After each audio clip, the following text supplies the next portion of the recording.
Well, joining me to debate this, founder and CEO of the Young Turks, Cenk Uygur, the host of Keeping It Real, Gillian Michaels, host of Democracy-ish, Wajaha Ali, and the journalist and host of The Emily Austin Show, Emily Austin, and Roland Martin, host of Unfiltered. On October 8th, Piers, Israel had not retaliated yet, chanting globalize the intifada, death to the, whatever they were cheering, it doesn't even matter. Should the moment come when we need to remember the work of Rob Reiner, which is the one for you, of everything you've ever done, that you would most like to be remembered for? I always say Stand By Me, to me, is the one that meant the most to me. You think of that war, there is no justification, there's no reason for mowing down Jews, gunning down Jews, murdering Jews at all because you don't agree with the war. But if you want to start equivocating Middle Eastern violence there is a difference. to what 70,000 more civilizations dead. practice, So you don't want to go down celebrate that road. It's a two-way 70,000 road. dead? Everyone should condemn the violence. Everyone should condemn violent extremists. So I don't know anyone who hasn't, and they'd be monsters if they didn't. There's no defense. I don't know what the hell I just heard. Let's be clear. He has no morals, no values, no decency, no ethics, no principles. This is who he is. The harsh truth is this is who Donald Trump is. This is who he has always been. He's been cruel. He's been vulgar. He's lacked empathy. Jewish people as a whole. I'm happy Israel's No, winning this there war. is no genocide of the 20,000 Israelis. kids There's are only a dead. genocide Again, of the Palestinians. It's still Hamas's and you won't fault. condemn it. You Condemn can the genocide. tattoo it on Are your you condemning forehead. Israel for It's murdering Hamas's hang on, fault. 20,000 kids? Children are dead. All right, And hang they're on, less hang than on, children. Israel for murdering we've got three other 20,000 panelists. No, kids. I'm We have three condemning other Hamas for panelists. starting Guys, the war. And to die in such a tragic way, and then to have the president of the United States rub it in and somehow make it about himself. Piers, You don't have an answer, do you? Piers, Jillian, I've had to sit here I'll and take listen to it. y'all go back and forth. Can I please make this point? Please. Senator Tommy Tuberville talk about, getting rid of all Muslims in this country. As an African American, I then say, what about white Christians? What's up, everybody? Welcome back to the channel, and welcome back to another Piers Morgan Uncensored, where we're gonna discuss all the deep issues and get to the bottom of nothing, really. We're gonna go back and forth over some nonsense. We got Gillian Michaels coming in. We got Wajaha Ali, Cenk Uygur, Roland Martin, and it's gonna devolve into nonsense. We're gonna argue back and forth.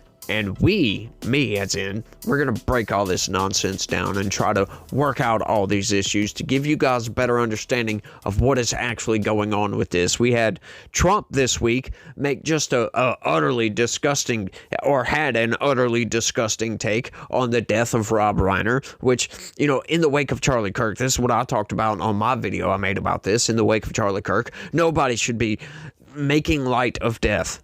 Right, we should all take a little bit of, a cue from humanity and place that into ourselves and at least give some sort of decency in our response. And if you do not have a decent response, there should not be a response. So we can admonish Trump for that. But we're also going to talk about what happened in Australia, that mass shooting that, just so happened took place in a country that took everybody's guns away. Oh, that's fascinating.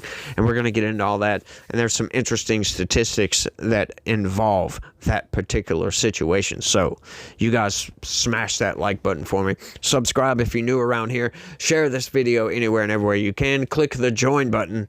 Sign up and become a member if you want more content like this and exclusive content from this channel. We do a whole lot around here, at least for what we can, considering I have a full-time job. But anyway, let's just get on with the video, right? Well, you saw that I came on here and I was brokenhearted when Charlie Kirk was killed. And I condemned the people celebrating it because, my God, if you're part of the peace movement, you're on the left, etc. We're supposed to be for nonviolence more than anybody else. So, and that was disappointing at that time. And then Donald Trump, among others, said it was the most outrageous thing they'd ever seen. For him to do it now to Rob Reiner, I mean, and for what? For what? I mean, did this guy advocate for some heinous thing? Not at all. And here's what I want people to understand about Rob Reiner. So he was obviously an enormous figure in Hollywood. Some of the movies that we all love, like Stand By Me, When Harry Met Sally, etc., right? But on top of that, here's something that no one could argue with. Rob Reiner was a true American patriot. He loved this country. Now, whether you agreed with him or disagreed with him on any issue, he's a guy who put his heart into this country and always tried to make it better. You could see patriots like that, whether they're on the right or the left, who deeply care about their fellow man. And Rob Reiner was definitely one of those people. He was the best of us. And to die in such a tragic way, and then to have the president of the United States rub it in and somehow make it about himself. Look, I could get angry at Donald Trump. We've all been angry at Donald Trump. But if you're on the right, more than anything else, you should just be deeply disappointed. Is this what you wanted? Is this the ha-ha, you're dead kind of mentality that you wanted? It sounded like after Charlie died that you really, really didn't want that you thought it was a terrible thing to do. Well, so that's the excuses. point. Yeah, look, that's the point, Gillian, that I would make, is it's going to be very interesting to me what people on the conservative right in America say by way of their reaction to what Donald Trump has said here. Because if there's any support for this from MAGA, from his supporters, his friends, from anyone, then it flies completely in the face of that whole debate after Charlie Kirk, when so many on the left behaved disgustingly. You know, I remember calling it out at the time. And then here, you know, the idea that he was murdered because of something to do with his views of Donald Trump, which is complete nonsense. You know, it's, I'm not just disappointed, I'm angry with it, you know? I completely agree with you and Cenk here. I will say that when I woke up and learned about this, it was on Brandon Tatum's Instagram, and he actually showed the clip of you talking to Rob Reiner. So my hope is that any reasonable person on the right or the left finds political violence disgusting, any support of it disgusting, and I'm with both you and Cenk. There's zero pushback over here. I'm extremely disappointed in the way Trump. I mean, it's not even, you know, there's not even a suggestion it's political violence in this case, right? We don't know why the son did this. Well, either way, if Trump was trying to imply that it was because of Trump derangement syndrome, any violence of any kind, I don't think he was. Reprehensible. I'm not quite sure exactly what he was trying to imply, but I'm disappointed by his response. I have yet to see anybody on the right endorse that statement or celebrate the death of Rob Reiner. I certainly hope we don't, and I promise you that I would absolutely condemn anybody who does that. Right. I mean, let me bring Wajahat in. I want to play a clip. This is another clip from the interview I did with him. I spoke to him for 45 minutes, literally in mid-September. It was a great interview, and I was very struck, actually, by the more mollifying tone that he took throughout this interview about Trump, who he has been very critical of in the past. There's no question. He's ranted away about Trump, like many in Hollywood have done. But in that interview, he struck a very different tone. And here's him talking about Trump and the fact the left kept calling him Hitler. Senator Ted Cruz has come out and said that people should stop using the Nazi rhetoric. And I feel very strongly about this. I think that you can absolutely go after Donald Trump in an aggressive way, but calling him Hitler or calling his supporters Nazis, I think crosses every acceptable line. It doesn't get you where you want to be. I don't really know very many things that I agree with him on, but I also feel that if you go name calling like that, it's not going to get you what you want. You have to rally people around the things that you agree with that are in disagreement with Donald Trump. And to me, the one area that, again, we both agree on is the freedom of speech and in the Constitution, First Amendment. You know, there's an irony there with Jahat about the name calling, because I don't know what Donald Trump thinks he'll achieve with this rant about Rob Reiner, as his body is still warm from this brutal murder. But whatever he thinks it will achieve, it will only, I think, anger and disappoint a lot of Americans, if not all Americans. And I just don't understand why he would use his gigantic platform so soon after someone is murdered to do this. The harsh truth is this is who Donald Trump is. This is who he has always been. He's been cruel. He's been vulgar. He's lacked empathy. I mean, you just saw this right now. I'm glad you brought it up because I read it right before I came on your show. Rob Reiner and his wife, it seems that they were brutally and tragically murdered by their son, who apparently had mental health issues and drug problems. He was a beloved director. And you're seeing Donald Trump right now, who is the president of the United States, folks. He's the commander in chief. He's the representative of our country. And you just hope any president, Republican, Democrat, doesn't matter what they say is this is a terrible tragedy, thoughts and prayers. Simple as that. But we've seen Donald Trump just even recently with Erica Kirk. I was on your show and we all praised, it was a consensus amongst the panel that when she forgave the alleged shooter, Tyler Robinson, we all said that was very brave and a beautiful thing to do at the Arizona rally. What did Donald Trump do right after she said it? He goes, I don't forgive. I'm not as forgiving. Like, why would you say that? And then also after he survived the assassination attempt, if you remember at the RNC, Piers, he had that patch on his ear. They gave him a script. He was supposed to be decent, kind, meditative for the first 20 minutes. And then he mocked and ridiculed Paul Pelosi, who survived an assassination attempt by David DePape. So this is who he is. And Piers, if I may say, he's been like this for 10 years. I've been saying it. Cenk's been saying it. Roland's been saying it. Longer. For everyone waking up today, where have you been? This is who he is. Well, where I've been, I've always called it out when he's done it after people die. I think there's a particularly distasteful aspect, and I'll bring Emily in here. When people have just been murdered, whether it's Charlie Kirk, whether it's Rob Reiner, it doesn't matter to me what their politics are. When they've been brutally murdered, the only decent, civilized, human thing to do is to just be respectful or do nothing. If your genuine feeling is what he's just ranted, well, don't say it. Right. I feel like as the president of the United States, he does not, with all due respect, have any obligation to need to tweet about Rob Reiner. I feel like he has, other things going on, and that's reasonable. If I were in Trump's inner circle, would I had told him to post this? Probably not. I'd suggest strongly for him to just not say anything at all. The first I'm ever hearing of Rob Reiner is that he has Trump derangement syndrome, and that still doesn't change any of my empathy towards him. I didn't know who he was. I'm hearing now he was talented. In fact, one of the first impressions I've had of him was Donald Trump's tweet. But I really think we're doing a disservice by drawing parallels from this to political violence, even bringing up Charlie Kirk's murder. I get why you brought it up, Piers, because you're saying, well, if you don't like how the left celebrated his death, don't celebrate this.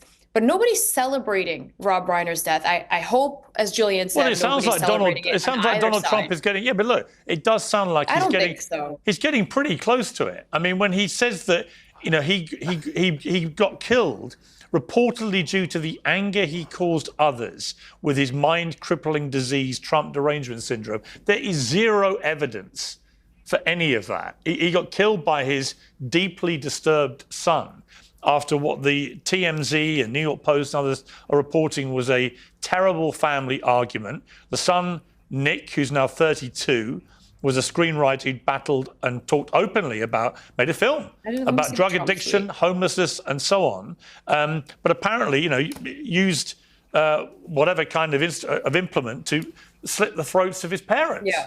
I hear you. I'm not justifying it. So I don't think there's any political motivation for this attack whatsoever. But Donald Trump has made it political by inferring very clearly that this happened because Rob Reiner attacked him, and that to me is where I disagree. I disagree, Piers. I'll tell you what I think his intention was, and I will also preface by saying he did not get the message across.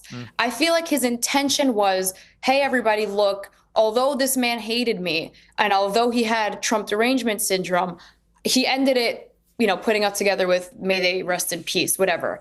I feel like what his intention was even though I disagree with him, the guy died, and I'm sorry for him. He did that in possibly the worst way. Stop it. And I just don't feel like this is really shocking to anybody here. I feel like we've all been following Trump over the last 10 years. And as Wajahat said, that's his style. You like it or not, that's who he is. This tweet was wrong, but it's not, necessarily so shocking for all of us to see. And also, it shouldn't be going I actually did find it quite shocking. And I have known Trump a long time. I am a friend of Trump's, good, bad, and ugly. And I got to say, Roland, there's no defense for this. Okay, so she's definitely over-analyzing the psychopathy of Donald Trump in this moment right here, and I say that intentionally, very intentionally. Look, I'll tell everybody out there, I'm a full-on Trump supporter, right? I like me some Donald Trump. I love what he's doing with the government, but I don't support things like this, right? But, you know, that calls into question, well, if you support the man, you support everything about the man. No, because I have a platform. It's not a very big platform, but a platform. I can call these things out. I can admonish Trump for his decorum issues, which he has severe decorum issues. But, you know, this is how I put it.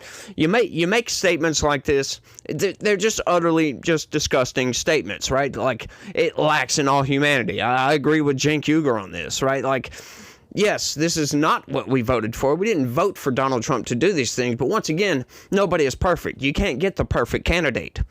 However, I still support Donald Trump fully. I don't support these things, but I support what he's doing. I don't support what people say, because everybody has disagreements, right? But the thing is, I would much rather have a president with some decorum issues that has really good policy and is actually doing things with the government that benefit America versus a president that is completely well behaved. He acts in a dignified manner and says the things that need to be said and gives you all the gratuitous platitudes that you want, and has very, very bad policy and destroys this country, opens the freaking floodgates, attacks the other states, weaponizes the federal government against half of the population. Yeah, I would much rather have decorum issues, right? Because that doesn't affect anything as far as policy. Like, I can't stand this argument. Look, once again, we take it back to Charlie Kirk, right? You would figure that, you know, Donald Trump seeing the reaction from the left over this would have kind of changed his mind about making statements like this. Now, he's not celebrating the death. I'll agree with her there. It doesn't sound like he's celebrating the death. But what he's doing here is making sure everybody knows that he didn't like Rob Reiner at all, and Rob Reiner did not like him. And it's in a disgusting manner, right? But what Donald Trump is basically making a joke out of this. And, you know, like I was saying, if we look at the reaction from the left, you're not seeing that from the right, right? No, it's not nearly the same. We don't have people going around going stuff like that like we saw predominantly on the left, like a lot of people on the left. Like, we saw endless videos of this after the death of Charlie Kirk. Now, you could say, you know, that it's not, you know, complete apples to apples comparison, because Rob Reiner was a very different character than Charlie Kirk was. Sure, I'll give you that. But even still, he was still beloved by not only the left, he was also beloved on the right as well, right? That's the difference between the right and the left. Tolerance, folks. A lot, like, the tolerant left is very intolerant of the right. And people on the right just view the left as misguided, right? They've been lied to. That's how we see people on the left. But the left see people on the right as Nazis, as evil, as the worst of the worst. They are just evil incarnate. Well, that's not reality, folks. That is the difference here. And, you know, Donald Trump does not help these things because, like I said in my video, you know, these types of issues suck, because now, as a Trump supporter, you have to come in and try to defend what's going on here. And this is why I separate policy from rhetoric, folks. Rhetoric is one thing. Rhetoric does not have near the extent of damage that policy does. And this is the only reason I still support Donald Trump. I don't support his rhetoric most of the time because he says stupid things, right? For such a smart man, he says dumb stuff. But anyway, let's keep going. First and foremost, I feel privileged as an American. That maybe call me ignorant, call me naive. I just still feel very safe as a Jew under Trump's administration.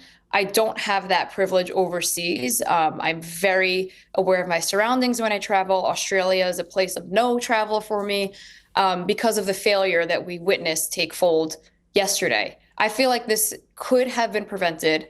I feel that it was warned multiple times by multiple people. They begged the government at that point to do the one job they're supposed to do, which is to protect its citizens. But yeah, the rise of anti-Semitism, and you mentioned to park the war in Gaza for a moment. Let's park that for this whole conversation, because I don't care what you think of that war, there is no justification, there's no reason for mowing down Jews, gunning down Jews, murdering Jews at all because you don't agree with the war. Because you have to remember, there are people who have the opposing view from you on that war, and the violence is a two-way street. But it seems like the bullets, when it comes to persecution, really only go towards the Jews in this case, and I'd like to see all of the bullets stop as a whole. But what happened in Australia was so easily preventable. And it's so sad, Piers, that we cannot even celebrate Hanukkah without spending tens of thousands of dollars on security, because we are scared that there's going to be someone who's likely an immigrant from another country gunning down Jews. But, so the last point I'll make before we open it to the panel is Australia's biggest failure was the mass immigration from countries and the failure to vet them, because I'm not against immigration. I think immigrants contribute a lot to every society. But I just found out that the shooters were previously investigated for ties to ISIS. How about this? The fact that you needed to prompt the investigation was enough to turn them away as immigrants. But nope, they welcomed them. You saw on October 8th the protests that they did in Sydney and all over Melbourne. October 8th, Piers, Israel had not retaliated yet, chanting globalize the Intifada, death to the, whatever they were cheering, it doesn't even matter. They were calling for violence, and anyone who supports that should be a litmus test as to where your country stands in its safety. Okay, Cheng, let me bring you in here. This is complicated by one fact, but it's a salient fact to the whole debate about the narrative that many have, which is that, you know, the creeping Islamification, if you like, of the West has been the major problem here, that there are way too many Muslims living in Western countries with a different culture, that many are prone to violence, and that's what we've seen here. But the guy that saved so many lives, Ahmed al-Ahmed, turned out himself to be a Muslim immigrant from Syria. So by the yardstick of keep them all out, you would also have to keep out the guy who saved many lives and has become not just a national hero in Australia, where he's been a citizen since 2006, I think, but has become a global hero. I mean, several $1 million already been raised in a GoFundMe for him, including people like Bill Ackman, leading Jewish figures in the United States. So this is a complex story because it's not easily dismissed as the way many would like it to be, which is you've got two obviously radicalized extremists, a father and son, who the father had legally 6 firearms, was a member of a hunting club. Australia, for those who don't know, had a terrible mass shooting back in the mid-90s in Hobart and Tasmania. 35 people were killed. As a result, they did some of the most draconian new gun laws anywhere in the world, and it had a dramatic effect on reducing gun violence in Australia. They also had nearly 1 million guns handed back in to the government under a buyback program that was very successful. So this has been a real shock to the system in Australia because they're simply, rather like my country, not used to gun violence. You know, there is 580 times, I know this because Emily asked me about this statistic in relation to guns on X earlier when we were talking about this, because I don't think you can ignore the gun part either. And I said, look, the bottom line is, you know, Australia has a population of 27 million, America 340 million, but the amount of gun violence in America proportionate to Australia is 580 times worse. 18,000 murders in 2023 in Australia in the same year-long period from June 23 to June 24, 31 gun murders. It's not even, there's no comparison to be made that makes any sense. So my point, I think, Cheng, is if you come from a school of you've got to kick all the Muslims out, then you've got to kick out Ahmed al-Ahmed when he tries to come in from Syria, yet he's the national hero here. And so it's not as simple as that. There are many good Muslims. There are bad radicalized Muslims. You can take the same yardstick to every other religion. Right, so this is my problem, and I think Emily and I, we agreed on something you posted earlier. I'm sorry, Cheng, for the rant here, but I do think it was really important. Emily recognized that it's always wrong in these situations to just blame a religion. It's just wrong. Whatever that religion is, you can't blame 1 billion people for the actions of 2 ISIS radicalized nut jobs on a beach in Sydney. Over to you, Cheng. Yeah. So there are two different issues here. The issue of violence is the relatively straightforward one. So everyone should condemn the violence. Everyone should condemn violent extremists. So I don't know anyone who hasn't, and they'd be monsters if they didn't. So those poor victims there, the 15 people who were killed and the others that were injured, and everyone who was traumatized by it, they didn't deserve that at all. They had nothing to do with any government policy. They were just innocent human beings. So now, if, you know, our position has been very consistent for nonviolence and against killing on both sides. Now, the second issue is propaganda. So when any Muslim extremist that's two guys out of 1.6 billion people do it, there is a concerted effort by some, and yes, including Israelis, to say it's all Muslims, it's all Muslims, it's all Muslims. You should hate them. You should kick them out of your countries. They all think this way. And honestly, that kind of propaganda is disgusting. And if we did it to the other side, which we would never, and we said things like it's all the Jews, that would be horrific, right? No one would tolerate that. But when the other side does it, and if you don't think they do it, just go on social media. There are thousands, maybe millions of comments. And yes, about 3 months ago, all of the Israel First pundits started changing, and they literally said, I tweeted about it. One of their influencers was like, it's hard to get the Americans to like Israel. There really is no reason to like Israel and support Israel. But it is easier to get them to hate Muslims. So we should do a propaganda. Now, she didn't say propaganda, to be fair, but she said we should do a campaign to highlight how much Muslims are bad. And now, when we talk about violence, we ask for the same kind of decency. Can we not kill 70,000 people in Gaza, 20,000 kids? But the Israelis say, no, we're allowed to kill 20,000 kids. And no one should be able to condemn that. But you have to, but every Muslim on planet Earth have to condemn these lunatics as if these lunatics represent us. There's also lunatics in every religion and every race, and we lock them up because they're violent and we can't stand violence. And by the way, last thing, if you're on the left and you're part of the peace movement, our whole ethos is nonviolence. So if you do violence, you betray us all.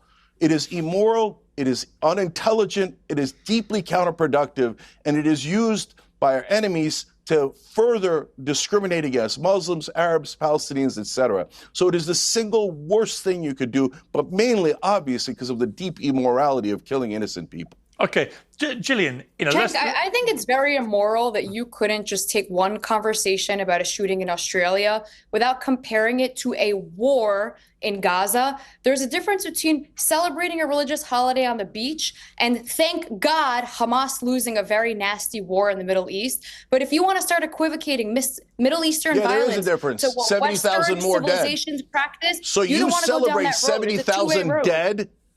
No, I find you deeply immoral. I've always found you immoral because you think that Palestinian Muslim lives don't matter. You said, you're a sick let person. Me speak. You said every Israeli says it's all the Muslims. Let me just correct one fact for you. Every time an Israeli is killed in Israel, it is at the hands of a Muslim. And nonetheless, I still don't blame the entire religion as a whole. But that's just the fact of the matter in Israel. So for once in your life, if you could just focus on the victims without jealous of what exactly? Jealous of what? We all have our problems. I said but for generous. 5 minutes of your life, you're so generous for not hating every single Muslim. You just are in favor of murdering 70,000 in Gaza and stealing their land. All right, let me bring in. Call a spade a spade. All right, you don't have to compare everything to the war in Gaza. Do you mourn the 20,000 dead kids? Simple question. Do you mourn the dead 20,000 Palestinian kids? Yes, every single child that dies is a disaster. So why are you celebrating Israel doing it? I said I am celebrating Israel. So Israel is wrong. Israel is brutal terrorist killers. Lost the war. Israel is wrong. A genocide of the Jewish people as a whole. I'm happy Israel's winning this war. There is no genocide of the Israelis. There's only a genocide of the Palestinians, and you won't condemn it. Condemn the genocide. Are you condemning Israel for murdering 20,000 kids? Hang on. All right, hang on. Condemning Israel for murdering 20,000 kids. No, I'm condemning Hamas for starting the war. Guys. I'm condemning Hamas for starting the war. You know, Cenk Uygur goes on to mention that the civilian targets, if we're comparing and contrasting Hamas versus Israel, that the civilian target, the ratio to a civilian target versus military target benefits Hamas. Like, are you kidding me with this? Hamas, October 7th, exclusively targeted civilians, my dude. Like, we'll say almost exclusively targeted civilians. Like, what are you talking about? Look, I don't condone either side, right? I utterly condemn what Hamas did outright. And I somewhat condemn what Israel did because they took it too far. They were way too laxed with, civilian deaths. We'll put it that way. They just took it way too far, in my opinion.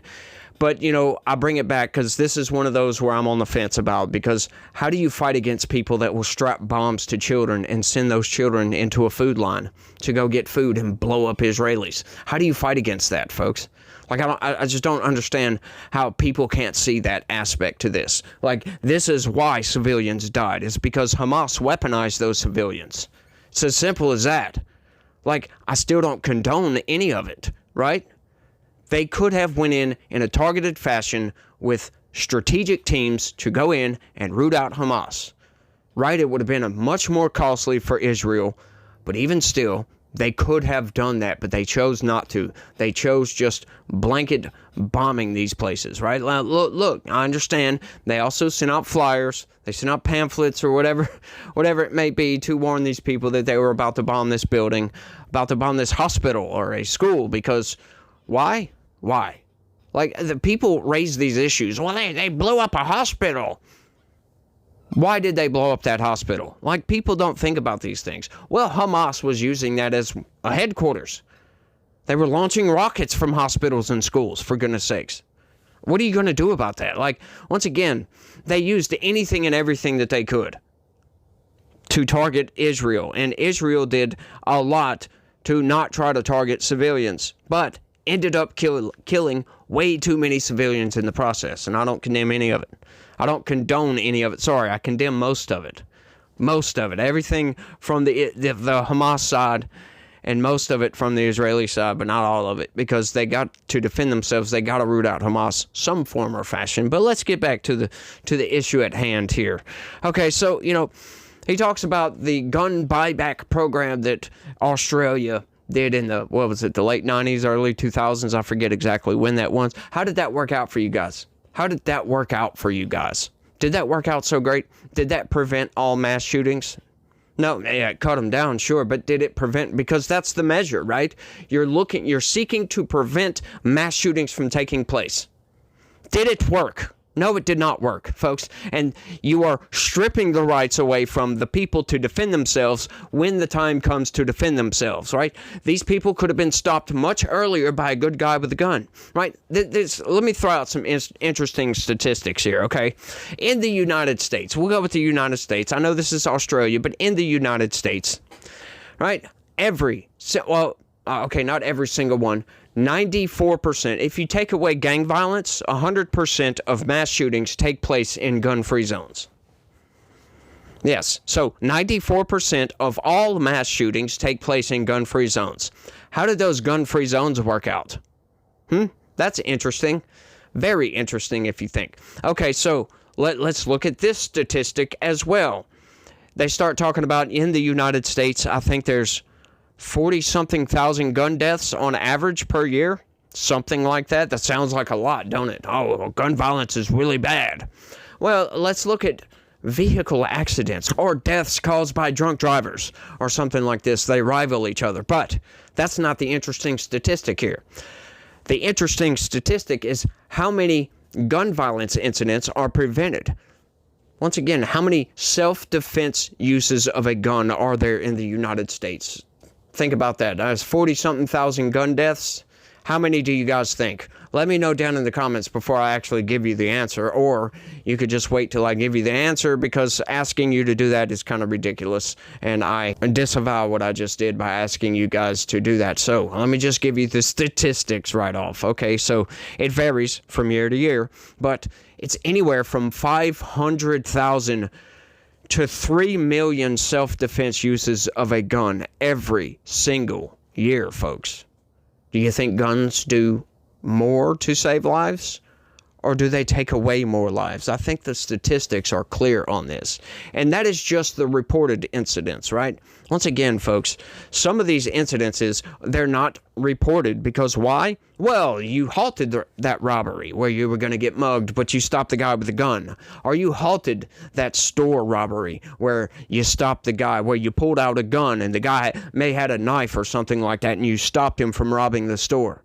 Or what if the man had a gun, you pulled out a gun on him and he took off running or dropped the gun or something like that happened, right? Like, there are many more advantages to having a population that is well armed and well trained versus having a population that cannot defend themselves, folks. Once again, this man, sure, he's a hero. Call him a Muslim. I don't know if that's true. But we do know what is true is that the two radical Islamists that were taking people out, that is indicative of that religion. You cannot separate the two, folks.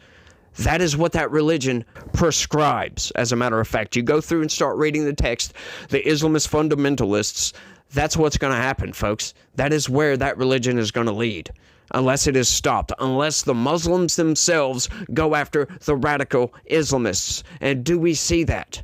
Do we see the Muslim people, the non-violent Muslims, attacking radical Islam? We don't see that, folks. We don't see that anywhere. Sure, they may come out and give a beautiful speech condemning violence, but we don't see them prescribing anything to go after radical Islam, do we? No, we don't. We absolutely don't. What we do see is in places like Palestine and Gaza, for instance, the population just capitulate to the radical Islamists because they don't want violence. They just want to be left alone. And they figure if they just align themselves with these people, they'll get on the good sides of the radical Islam and they won't kill them.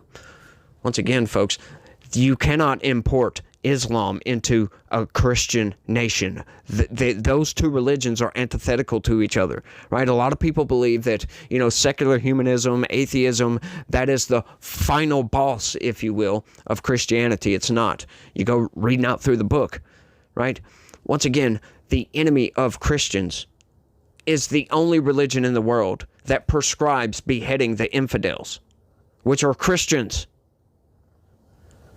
These two religions cannot mix. We cannot have this. We cannot have a Christian nation and offer up Islam to come into that nation and assimilate.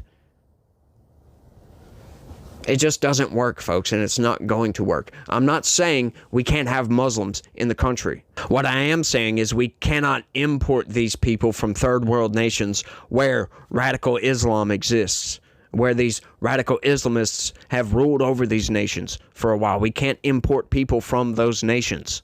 It's not about the religion itself necessarily. It's about the radicalized version of that religion. Most people can agree that you can get along with a Muslim. What are they going to do? They're going to try to convert you. That's what they're going to do. But once again, what is the prescription of that? What is the end result of if you cannot convert them? What do you do at that point? Just go read the book. Don't take my word for it. I'm not even going to say it. I think we all know what it is, though. Go read the Quran, for goodness sakes, if you don't believe me on this. But, that's just the facts of these things, right?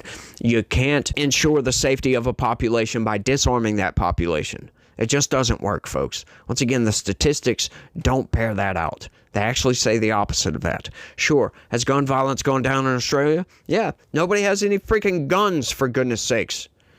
It's insane. I think it's insane. Once again, if you have a population that is armed, right, sure, you want to make it mandatory that some people have to have safety training for their guns? Hey, look, I get that. We can have that discussion. We can absolutely have that discussion because I don't think it's a bad idea. I think everybody should know how to use the weapon that they're going to have. Everybody. If they're going to arm themselves, they should at least know how to use that weapon. Especially our police. Our police don't get near enough gun training, as a matter of fact. Going to the range, shooting the gun, firing the gun. Hundreds and thousands of bullets. That's what they should be doing. But do they? No. No, they don't. They don't get near the amount of training that they should. And the population, if you're going to have a gun, I think you should know how to use it. Know in the ins and outs of the weapon that you have.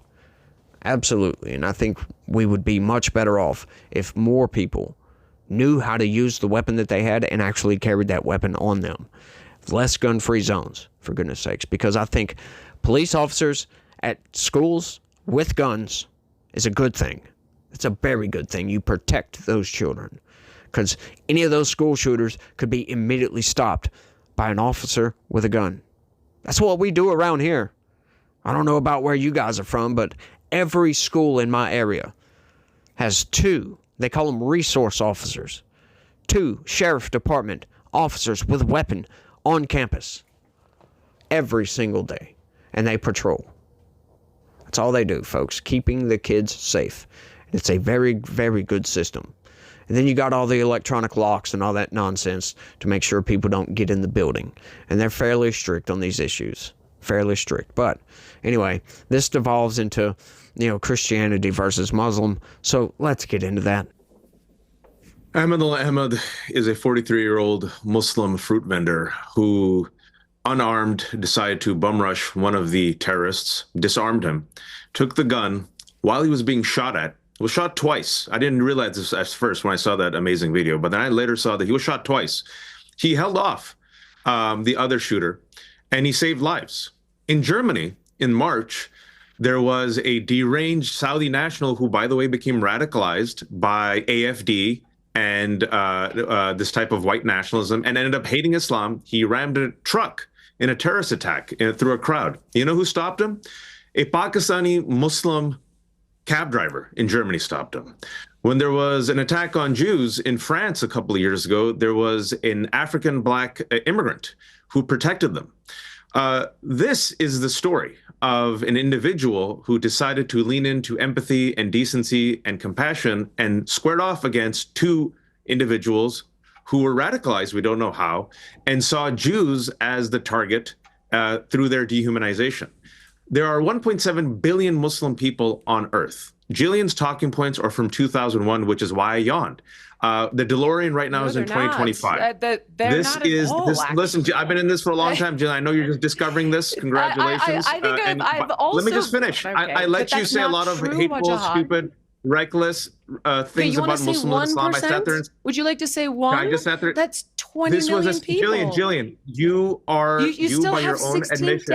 You by your own admission are a white nationalist. You by your own admission. That's what you are, a white nationalist. You admitted it. I'm a white nationalist. You know I'm Arab, right? The number I'm one Syrian and Lebanese and Turkish. Okay, you're the one who said it. I didn't say it. That's why I was shocked.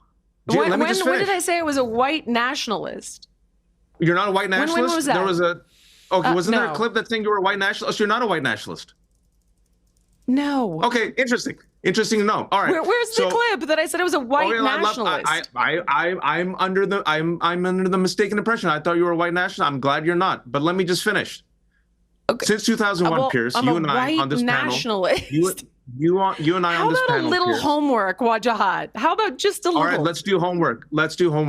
Since 2001, Piers, since 2001, you and me, we were against the war on terror. We said that the war on terror would be disastrous. We said that the war on terror, America's response to 19 foreign hijackers bringing down the 2 towers would be would cause immense chaos, dissension. What happened? America went to war with Iraq and Afghanistan off of terrible evidence, off of the same type of bullshit that Jillian's saying right now. If even 1% of Muslims, yada, yada, yada. What happened? It's over 1 million. Do you want me to cite the resources?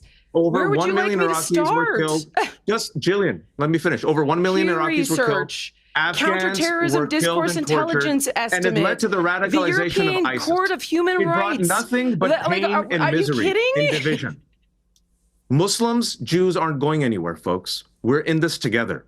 And what we have to realize is that there are hate mongers who seek to divide us right now, like Jillian, who want to bring up Islamophobia and anti-Semitism, who want to get rid of all Muslim immigrants. All watch hot. You're the one actually who has tried to divide us. And your rant this past week. We have to make a future together. We have to call out the hate. We have to call out the white supremacy, the Islamic extremism, the Jewish supremacy. How do you address? We have to call out the terrorism. We have to call out the people that want to destroy Israel's occupation. We have to call it Israel's occupation and genocide, and we have to call out Hamas the percentage and violent extremism of radical Islam that wants to destroy the West. Let me bring in Roland. Just tell me how to address that. Let me bring in Roland. Piers, you don't have an answer, do you? Piers, Jillian, I've had to sit here and listen to y'all go back and forth. Can I please make this point? Please. Thank you. Absolutely. Piers. Yes. Last week I was in Montgomery, Alabama for the 7th anniversary of the Montgomery bus boycott. And there is a National Memorial for Peace and Justice and Legacy Museum there that documents, that commemorates the documented 4,400 lynchings in this country. And there were more that took place. As an African American, when I understand what it means when you have a people who have a bullseye on their back, who are being targeted. I understand that. And so it is absolutely shameful that you cannot be at a Hanukkah celebration and it gets interrupted by mass violence because of two evil individuals. But I'm saying two evil individuals for a reason. Because under the legitimate FBI leadership of Christopher Wray, they said that the greatest threat in America is white domestic terrorism. So when I listen to people like Senator Tommy Tuberville talk about, getting rid of all Muslims in this country, as an African American, I then say, what about white Christians? Because when we look at violence in this country, mass shootings in this country, who typically commits them? And so I think anybody has to be very careful to not go down this path of, oh my God, all of them, when I, as an African American, who's also, Jillian, please allow me to finish. When I, as an African American, who's also a Christian, can literally look at the history of white Christians committing violence. And so what we cannot do is say, oh, it is the religion that's driving it, as opposed to it is these evil individuals. Piers, you properly talked about guns and how Australia, after that mass shooting, you said in the 90s, how they targeted. But the fact that they were successful should be a lesson to America. How about you also try that to deal with mass shootings in this country? And so it is wrong for us to go down this path of condemning an entire religion, condemning an entire group of people, whether they are Muslim, whether they are Jewish, whether they are Christian. What we have to recognize is there are evil people in this world, and our job is to root out evil and then how they impact people. But it's crazy to attack an entire religion and target all of those people. I agree with that. I just love the ignoring of reality here and how they're still believing that, oh, well, that was a successful gun buyback program that prevented all mass shootings, did it? It's ridiculous, y'all. It really is ridiculous. I love how he tries to bring up slavery, once again, to bludgeon white people over the head. Like, look, I understand your point here, but once again, when has Christianity prescribed beheading infidels? It never has, folks. Look, those statistics that Julian was talking about right here, I'll go ahead and give those because I didn't record that section of the video, was there 10% of Muslims believe that it is okay for violence, for religious violence as an outcome, right? That they believe that is okay to do. Once again, this is why you see mass amounts of radical Islamists beheading Christians, beheading infidels all over the world, right? Christians are getting slaughtered all over Africa right now. They're getting persecuted. How many radical Christians do you see going out there beheading Islamists? Oh, you don't see that at all, do you? No, you don't. Right? Sure, you get certain individuals that just go off the damn charts, wacky, and then they'll go commit some sort of mass atrocity. But is it in the name of Christianity? No, it's not, folks. They might be Christians, but it's not in the name of furthering Christianity. It never is, folks. Yeah, sure, we can go look at some of those mass shooters. Did they identify as Christians? Sure. Sure, they did, but it is almost never the reasoning behind the mass shooting. Like, sometimes it is, sure. Sometimes it is, but it's rare. Folks, it's very, very rare. Considering how many Christians are all over the world, do we see mass violence, mass atrocities committed by Christians? No, you have islands here and there, every once in a while. So they are not equal, folks. Not when you have 1.7 billion Muslims out there, and 10% of those believe in religious violence as an outcome, as a prescription for their faith. They believe they are serving God when they take the life of Christians. What Christian believes they're serving God when they take the life of Islamists? Oh, wait, hang on just a second. You don't see that. Once again, you go look at some of the religious shootings or whatever that goes on, right? Some of those are Christian on Christian attacks. Hang on just a second. You never see Christian on Islam attacks, do you? Or Muslims? No, you don't, folks. It's rare, rare, rare.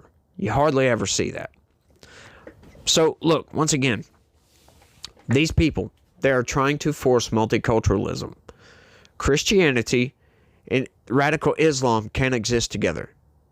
The radical Islam will obliterate the Christians. That's what will happen. And you can't predict when a Muslim is going to go radical. You can't predict that. So I don't think it's a good idea to import these people from third world nations into your countries of predominant Christians. It's just not a good idea. Right? These people need to be separated. Yes, I'm calling for segregation of religions. There's been so many atrocities over the years when these religions clash against each other because they are antithetical to each other. They're absolutely antithetical to each other. I got a brief clip I want to show you guys right quick. Check this out. Where did Islam come from? Actually, you can go a layer deeper. All right, so in Galatians 1, the Apostle Paul warns the Galatians. Remember, the Bible says that Satan will masquerade as an angel of light. The Apostle Paul warns the Galatians in Galatians 1:8. He says, but even if we, or an angel from heaven, should preach a gospel other than the one we preach to you, let them be under God's curse. So Paul is literally telling people, hey, watch out, because there's going to be angels that look like angels of light that come and they reveal false gospels, other demonic religions. Don't listen. It's going to be a curse, okay? Well, then you fast forward to 610 AD, dude named Muhammad wanders into a cave, and guess what he says? He's like, man, it's real weird. I was in his cave, and an angel of light appeared to me and started revealing to me a new path to God. Everybody else got it wrong. It's literally the fulfillment of Galatians 1:8. An angel from heaven preached to him a different gospel, and that angel supposedly revealed to him the message of the Quran. That's exactly the fulfillment of the demonic warning from Galatians 1:8. So then, bro, you fast forward even more. This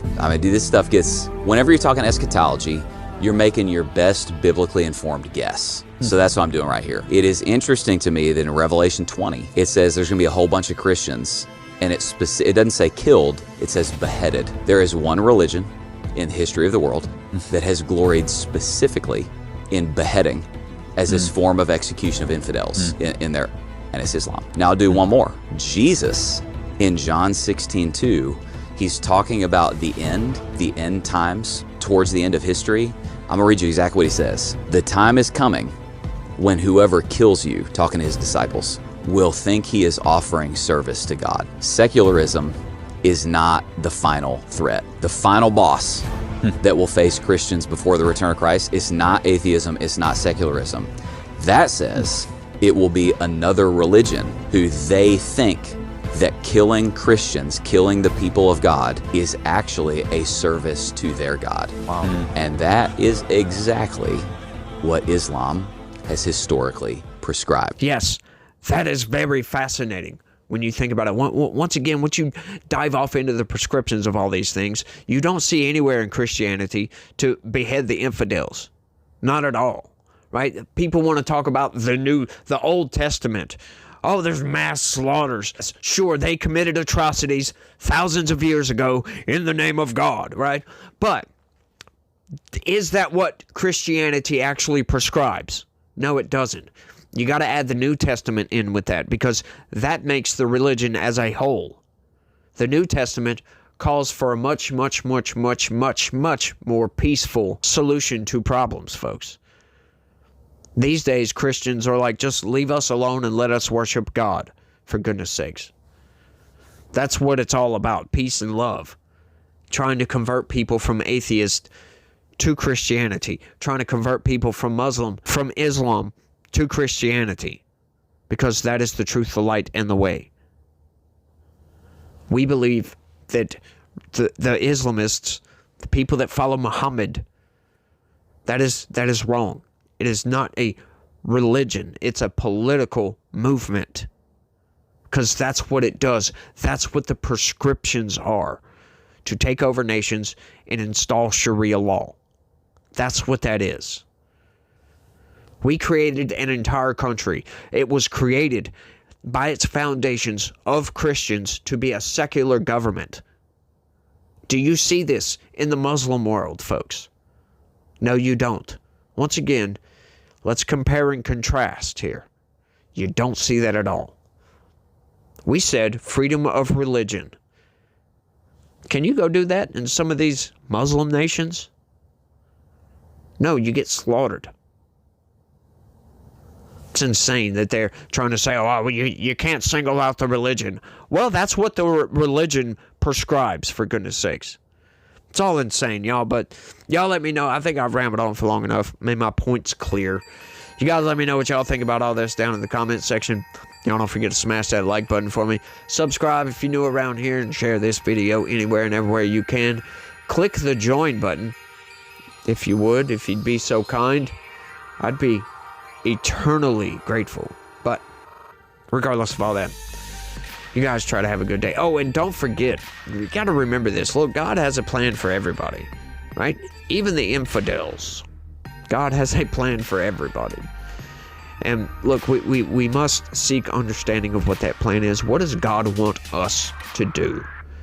We got to be cognizant of what God is doing in the background, right? What God is doing in our lives, how God is moving people in and out of our lives, opportunities that may come.